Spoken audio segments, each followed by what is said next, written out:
see something. Let me for real is gonna be something. I'm talking lights, camera, action. And me singing, I'm sorry, Miss Jackson. Good evening and welcome to Bay News Miami Nights. I'm Melissa Burgess. And I'm Deja Hinton. Today our show is dedicated to giving you all a taste of Miami's unique nightlife. From theaters to restaurants, clubs, and bars, Miami has something for everyone to enjoy. Starting off our show tonight, we will share some of our local talent and their journey to fame. One of our reporters, Vanessa Agudelo, met with Miami natives that are using social media and local bars to advertise their talents.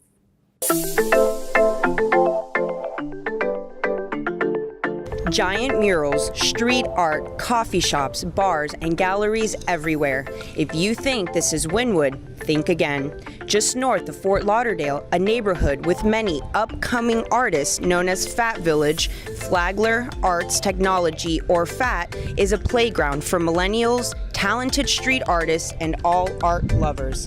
It's a scene Willow Rose knows well. I think that Fort Lauderdale's art scene is up and coming, so there's a lot of room for newer artists. Instagram is my main source to put my art out there and allow people to view it. I've gotten a little bit of a following. Statistics show upcoming artists use social media as their #1 platform to develop and discover their talent. I started doing live painting about 3.5 years ago with a group called Secret Garden. It's like my studio is everywhere, like all over Miami, wherever they're doing these things, and I do live painting like once a week, basically, maybe sometimes 2 or 3 times in a week. Live paintings, art showcases, and garden events are all ways restaurant and bar owners are giving back to the community and helping upcoming artists. We do support local artists here in Flagler Village, Fat Village, Fort Lauderdale. We're open Wednesday through Sunday. Wednesdays we do our local love. Sundays we constantly have big headline, big events that go on. Jazz clubs and swanky bars like Rhythm and Vine all play their part in hosting events, all in help of supporting the art community. Fat Village, a playground for street artists, millennials, and art lovers. As it continues to grow, we look forward to many more projects. Back to you. Thank you, Vanessa. It is such a pleasure to see young talent not afraid to express themselves and share it to the world. That's right, Melissa. Speaking of young talent, Miami is home to not only new faces, but a list of performers. Teatro Trail in South Miami has been open for almost 9 decades and has not had a dull moment. Our reporter, Lorna Zane, met with the owner and got us a look behind the curtains. Calle Ocho has been the center of Hispanic culture for many years. It has been an important staple in sustaining Hispanic theater. Teatro Trail is one of the oldest theaters in Miami that calls Calle Ocho home. Having been there since the 1940s, it has seen a lot of changes over the years. Este teatro empezó como un cine. This theater began as a cinema around the years of the 1940s. It had a maximum capacity. It had a capacity for 900 people, which meant that the seats were a bit tight.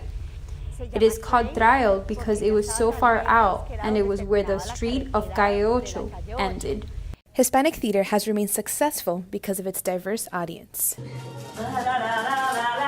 Actresses Marta Velasco and Daisy Fontao have been important pieces in the evolution of Hispanic theater in Miami. Pues muy bien. Ahora tenemos visitantes de toda Sudamérica. Now we have visitors that come from all over South America as well as Europe. We have had visitors from Spain, from Portugal, from Argentina, from all over Latin America and Central America. And the theater has also evolved in that aspect. We have Argentinian stages, we have many Venezuelan theaters, and many Colombian theaters. And I believe that, yes, this has definitely helped us a lot.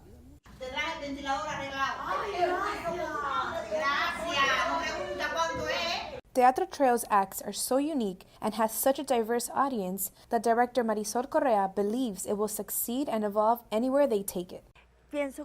I think what we do here in this theater with much frequency is to describe what we are. And when we describe what we are, we can take this to any place, and the audience will be surprised. Actress Daisy Fontao gives some hopeful advice for those who want to pursue a career in the entertainment business. Do not give up on your dreams. That's the most important thing. In the United States, the theater industry provides a popular pastime for many people. While it's still evolving in Miami, many theaters like Teatro Trail have set the foundation for what's to come. With Bay News, this is Lorna Zane. Although there are fewer theaters in Miami, it is so great to see them keeping the culture and art of comedy alive even here at FIU. With projects, work, and a million other things students have going on, FIU Theater Department encourages students to take a break and enjoy one of their plays each semester. After the break, we will take a trip to FIU's Wertheim Performing Arts Center for an interview with the professor and two of the theater students that are part of this year's production called She Kills Monsters. Welcome home, buddy. You and me, we were made for love. A lifetime is not long enough to show you what you mean to me.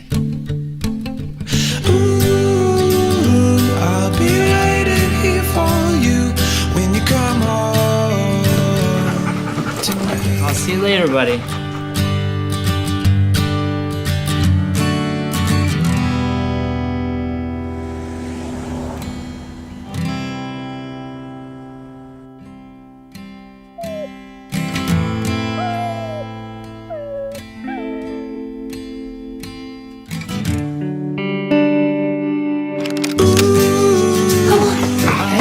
I'm sorry. I decided I shouldn't drive home last night. I stayed at Dave.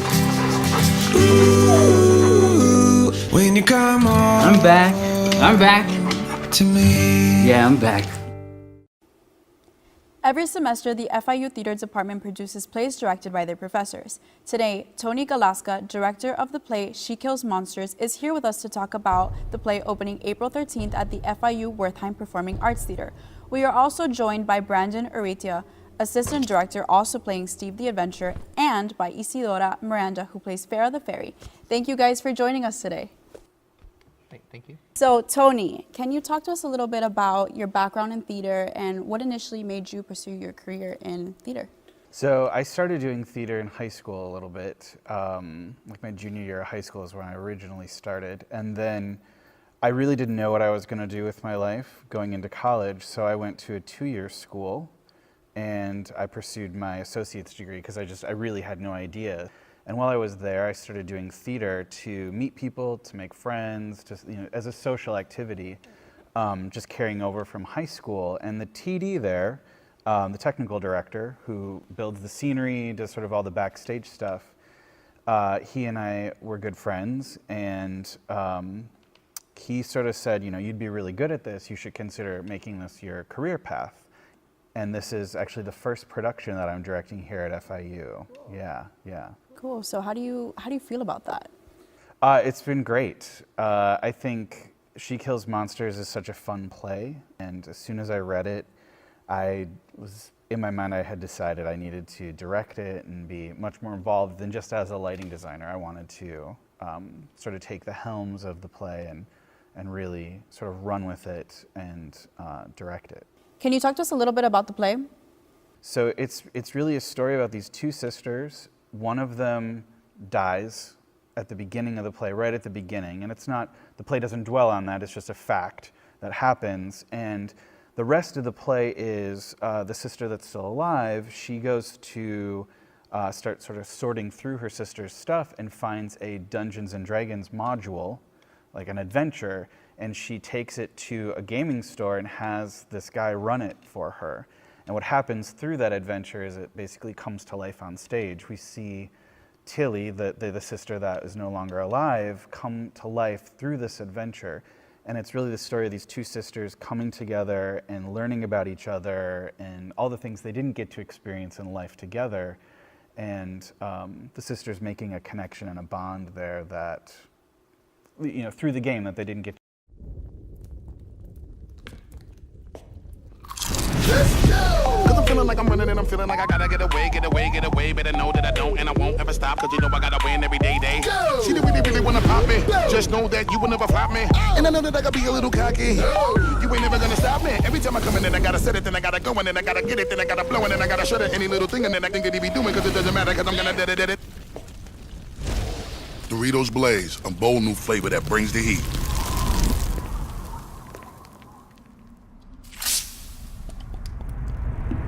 Quiet! Hush your mouth. I Told y'all mother, y'all can't stop me now. Listen to me now. I'm lasting 20 rounds. And if you want me, then come on get me now.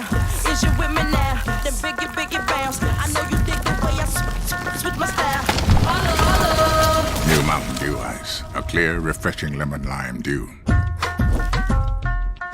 Welcome back to Bay News, Miami Nights. We continue tonight's show with our very own Miami-style entertainment. Here is my inside look at this year's Bay Fest hosted by FIU.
I wish I would have gone. It looked so much fun.